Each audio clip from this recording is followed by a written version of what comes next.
Assista esse vídeo até o final porque eu te garanto que você vai aprender de forma descomplicada a real importância de saber fazer todo o controle de um término de contrato de experiência. Vem comigo!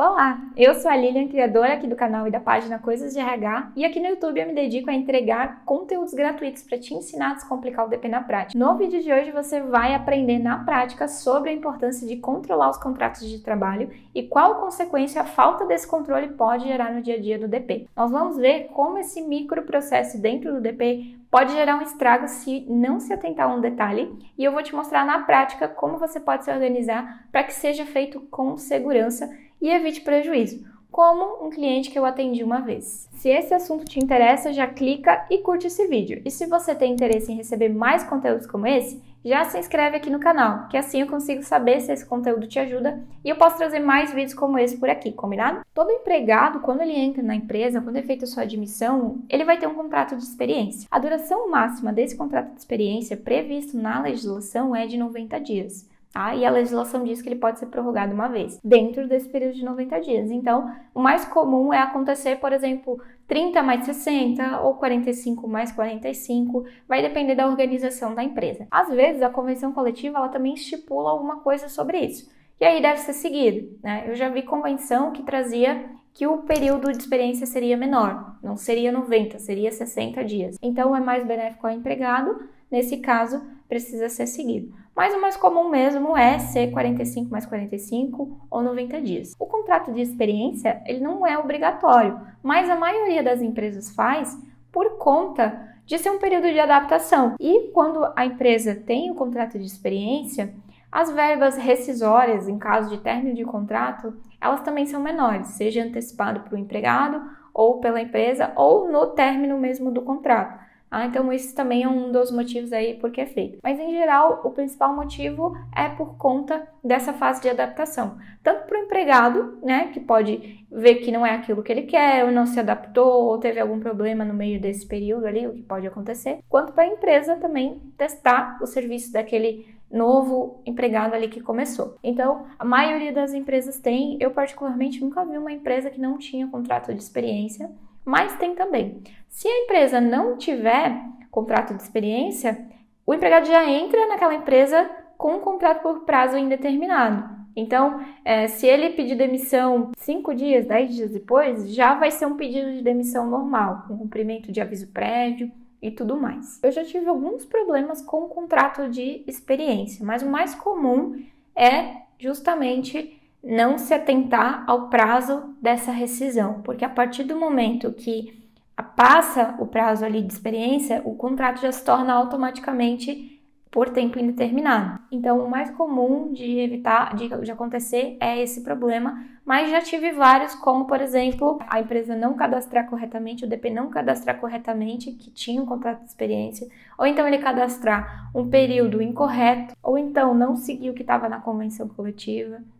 São situações que podem acontecer. Ou então não se atentar ao prazo de solicitação daquele desligamento, que é um dos mais comuns. Esses dias mesmo eu tive um recente que foi uma solicitação de um desligamento por término de contrato, e quando eu fui olhar no sistema para conferir a data, o contrato tinha encerrado no dia 13 e a empresa tinha solicitado no dia 19.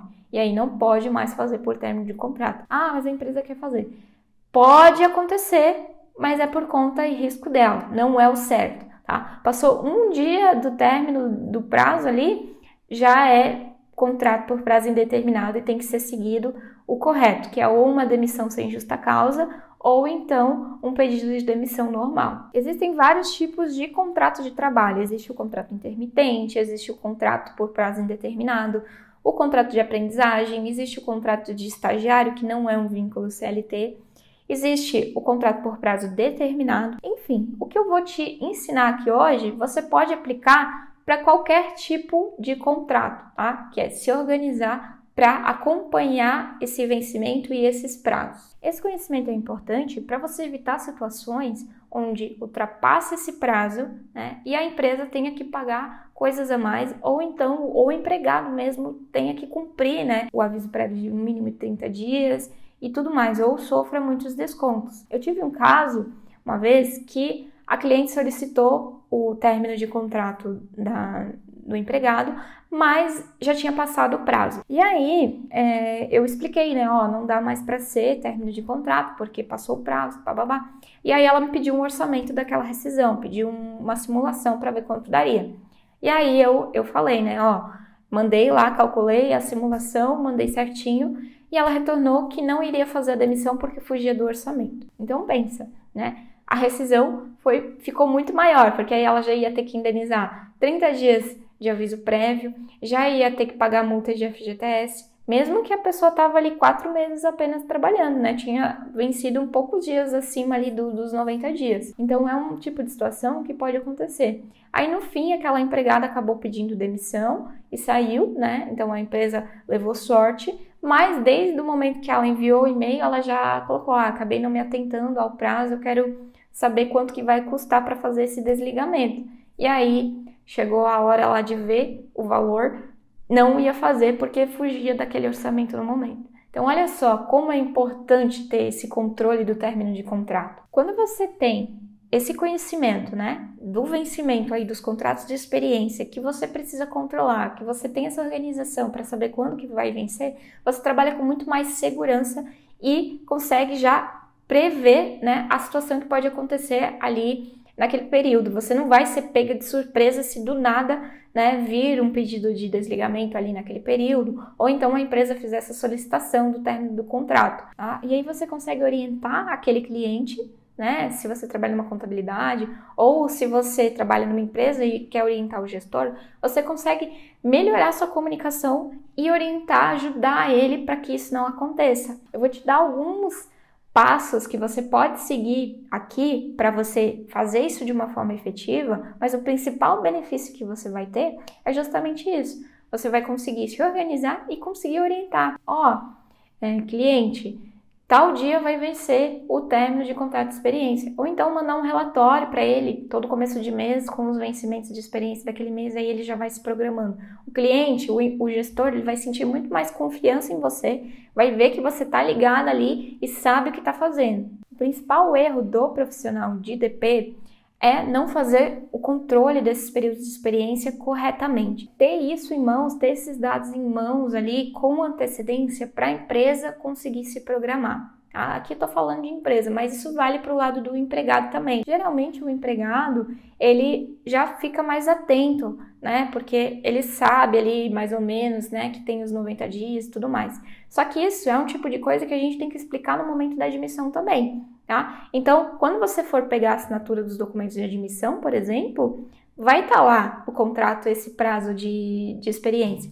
E aí você orienta ele, nesse período aqui você está em experiência, então caso você queira solicitar o término de contrato, o limite máximo é tal data. Então é importante conhecer isso. Outra situação é que quando a gente tem essa organização, a gente consegue melhorar nosso relacionamento com os gestores e também orientar eles da melhor maneira possível. É o que eu sempre digo, não basta apenas ir lá e gerar um relatório no sistema. Tá? Você tem que ir lá e orientar aquele gestor. Se você só entregar o relatório para o gestor, ele nem vai dar bola. Às vezes ele vai deixar aquilo passar despercebido, às vezes é só mais um e-mail que ele recebeu. Então, o que eu vejo também que as empresas têm falhado, tanto o RH como o DP, é nesse treinamento com a liderança. De você chamar eles para junto para trabalhar em parceria. O DP não é inimigo dos gestores, né? O RH não é inimigo, né? Tem gestor que vê o RH como inimigo, mas não é. O RH é um parceiro do negócio. Independente de trabalhar com parte de gestão ou trabalhar com parte de DP, que é mais operacional, cálculos, a gente tem que ter esse relacionamento para a coisa fluir. Outro erro comum nas empresas, envolve um pouco da parte de gestão, é essa questão de simplesmente desligar a pessoa e deu. Realmente tem acompanhado esse período de experiência? O que dá para relevar, o que não dá? Né? A pessoa tá faltando um monte, ela não quer ficar. Beleza, são situações, mas às vezes a pessoa cometeu um erro, ela tá no período de experiência justamente por isso, errando, aprendendo. O que dá para relevar? Tem sido dado feedback para esse empregado ou simplesmente chega lá no dia do término do contrato, não vamos ficar com você e deu? Por quê? O que está acontecendo? É um dos pontos que o DP, mesmo que seja DP, porque muita gente acha que DP é só ir lá apertar o botão e não é.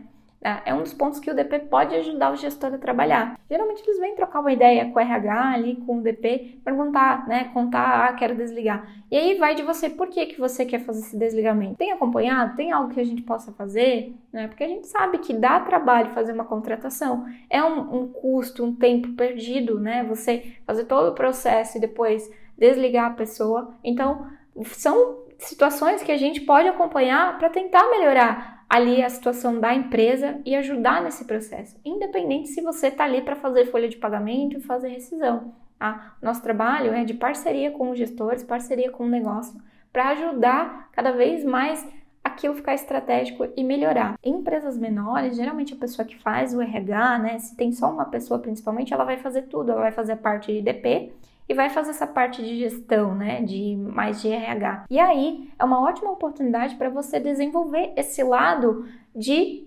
pessoas, gestão de pessoas, para conseguir, né, ajudar nesse tipo de situação. O primeiro passo para isso acontecer é você se interessar e buscar entender o que está acontecendo. Mostrar para aquele gestor, para aquele empregado que você está ali para ajudar. Que você não é o inimigo dele. Então, é o primeiro passo que você pode fazer, independente da sua experiência, tá? Ah, eu sou só uma estagiária, eu sou só uma auxiliar, eu sou só uma assistente. Independente. Aqui a gente não está falando de cargo, né? Aqui a gente está falando de habilidade interpessoal, a gente está falando de conhecimento, de postura.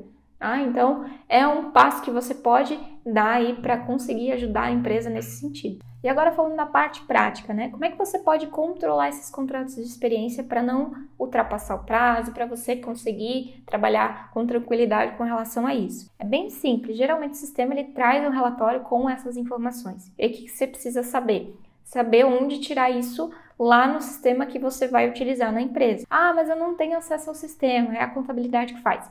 Pede para a contabilidade o relatório. Ah, mas não sei o quê. Faz no Excel. Existem vários jeitos de controlar, tá? Mas como o sistema já traz esse relatório, você só precisa criar essa rotina de gerar e acompanhar. Eu recomendo que isso seja feito mensalmente. Tá? Então, todo fechamento de folha, por exemplo, você pode gerar esse relatório e ir acompanhando. Porque aí os vencimentos que vão acontecer no próximo mês, você já consegue se antecipar.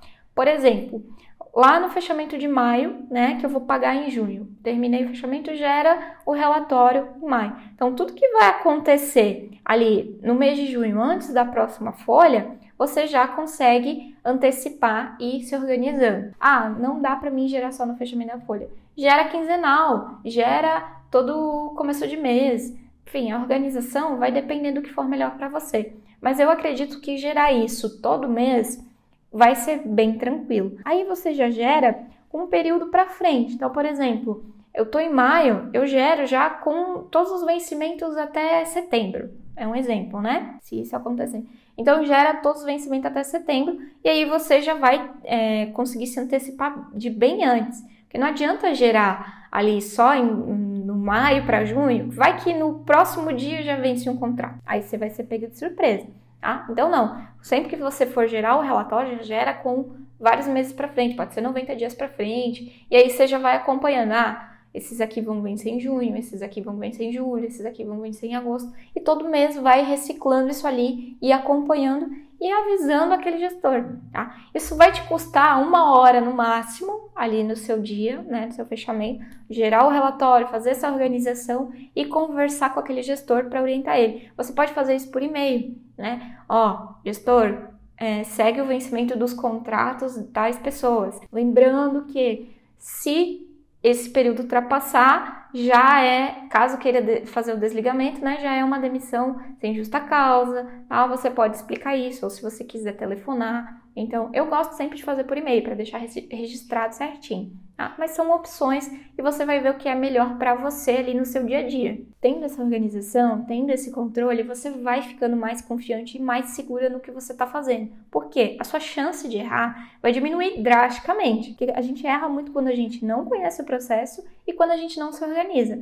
Mas com isso, você conhecendo que você tem que fazer esse controle, né? Entendendo que o período de experiência é de no máximo 90 dias, tudo mais, entendendo como é que é a política da empresa, como é que funciona ali onde você trabalha ou onde você vier a trabalhar, e também controlando isso certinho, você vai pegando o jeito ali, vai ficando mais segura. Você vai criar esse relacionamento com o gestor e vai melhorar. As coisas vão melhorar, ele vai confiar em você, vai ver que você sabe o que está falando, independente se você é novinha, independente da sua idade, né? Quando eu comecei no DP, eu era novinha, tinha 17 anos ali, estava recém começada a faculdade, e muita gente olhava para mim, tipo assim, essa menina não sabe nada. Então, não tem nada a ver a sua idade, né? Independente se é para menos, se é para mais, não tem nada a ver. Tudo vai depender da sua postura e do conhecimento que você demonstrar ali para conquistar a confiança do seu chefe e dos demais gestores. Olha só a diferença que você vai poder fazer, né? Às vezes uma rescisão, que nem o caso dessa cliente que eu citei ali. Passou um pouquinho os dias, ela já ia ter um custo muito maior. Então, por quê? Porque a pessoa lá da ponta não se atentou. Não se atentou que ela tinha que fazer esse controle, né? Foi uma falha dela. Embora a gente mande, né, todo mês esses relatórios de contrato de experiência, deixaram passar, não se atentaram. Então, a nossa parte a gente fez, percebe? Mas olha a diferença que você vai fazer na vida ali do seu cliente, do seu gestor, né, daquele gestor e da empresa que você está trabalhando, se você tiver esse controle e tiver uma comunicação clara e eficiente com relação a isso. Outro ponto que você precisa se atentar quando a gente fala de contrato de experiência é com relação à convenção coletiva. Por quê? Teve uma empresa que eu trabalhei que na convenção coletiva dizia que após o período de experiência tinha que ter um reajuste daquele trabalhador, no salário dele. Então, por exemplo, o salário inicial era R$ 1.200. E aí, após os 90 dias, ali após o prazo da experiência, se ele fosse aprovado, o salário passava para R$ 1.300. Então, olha só a importância de você controlar isso. Se eu não tivesse uma organização, se eu não controlasse aquilo, ia passar, às vezes, os 3 meses e a pessoa não ia ter o salário reajustado, ela ia estar recebendo menos. Olha só como não é só simplesmente ir lá e gerar o relatório. Você precisa entender, né, por trás o impacto daquilo. Nessa empresa específico, eu tinha que ter muito bem esse controle para saber que naquele mês eu ia ter que reajustar. E sempre que acontecesse esses reajustes, eu tinha que mandar para a diretoria um relatório explicando que aquele reajuste lá que estava acontecendo naquele mês era porque a pessoa tinha passado, né, na experiência e a CCT determinava isso. Então, olha só a importância, né, de você ter segurança e saber o que você está fazendo. E há quem diga ainda que o DP aperta só um botão, né? Mas a gente tem visto aí, espero que você tenha acompanhado os demais conteúdos e eu tô te mostrando que não, tá? Não é. A gente precisa saber o porquê, precisa ter segurança, precisa ter organização para conseguir trabalhar no DP com excelência. Eu posso vir aqui e te falar assim, você tem que pagar a rescisão em 10 dias. Mas por quê? Né? Aí alguém te pergunta, você diz, a Lilian falou que tem que pagar em 10 dias. Beleza, mas por quê? Não sei. Isso vai te dar segurança? Não. Tá? Por que tem que pagar em 10 dias? Porque lá no artigo 477 da CLT, inclusive a gente tem vídeo sobre isso aqui no canal já, determina isso. E se eu não pagar, o que vai acontecer? Vai pagar uma multa para o empregado. Então, olha só, é diferente você simplesmente saber do que entender e descomplicar. Percebe o porquê das coisas é tão importante? Vou te dar mais um exemplo. Volta lá na sua infância, né? Quando eu era pequena, né, meu pai falava assim, não brinca com fogo e álcool. Beleza, mas por quê? Né? Criança tem muito disso, né? Por que eu não posso fazer isso? Por quê? Se ele simplesmente falar isso, não vai ali. O que vai acontecer? Você vai ficar curiosa e vai querer, né, descobrir o porquê que você não pode ir. Só que nesse caso, seria um risco, até fatal muitas vezes. Agora, se ele disser assim, não vai lá brincar com álcool e com fogo, porque pode explodir, você pode se queimar, né? Você pode acontecer uma fatalidade, você pode ficar com alguma sequela, alguma coisa do tipo. Então, não vai que é perigoso, tá? É por isso. Aí você vai ficar, não, perigoso. Dificilmente você vai lá querer testar. Agora, se você não sabe o porquê, você não vai dar tanta importância. Então, olha só, por que eu tenho que controlar um contrato de experiência? Porque, sei lá, o sistema fornece um relatório e tem que controlar. Não, é porque se eu não controlar, pode acontecer um vencimento ali e eu ter que pagar mais se eu quiser demitir depois do prazo. Pode acontecer de eu deixar passar um reajuste de salário que está na CCT. Então, é muito importante não saber só o como, saber o porquê daquilo que você está fazendo. É isso que vai te dar segurança para trabalhar no DP. com qualquer processo. A gente está falando aqui desse microprocesso aí dentro da admissão, mas isso é para qualquer processo. Admissão, rescisão, férias, folha de pagamento, para tudo. E para qualquer empresa que você vier a trabalhar. Esse conhecimento você leva com você para qualquer lugar, porque você vai desenvolver isso para aplicar em qualquer situação. Não é uma exclusividade da empresa A e nem da empresa B. É algo que você vai encontrar em todas as empresas que você vier passar. Se o que eu te falei até agora fez algum sentido para você, me ajuda e curte esse vídeo. E se você quiser continuar recebendo mais conteúdos gratuitos sobre departamento pessoal, se inscreve aqui no meu canal, que toda semana tem um vídeo novo aí para você. Eu agradeço por ter você aqui comigo e se você quiser continuar aprendendo a descomplicar o DP na prática, eu recomendo que você assista o próximo vídeo que vai aparecer aqui na tela para você, tá bom? Um beijo e até a próxima!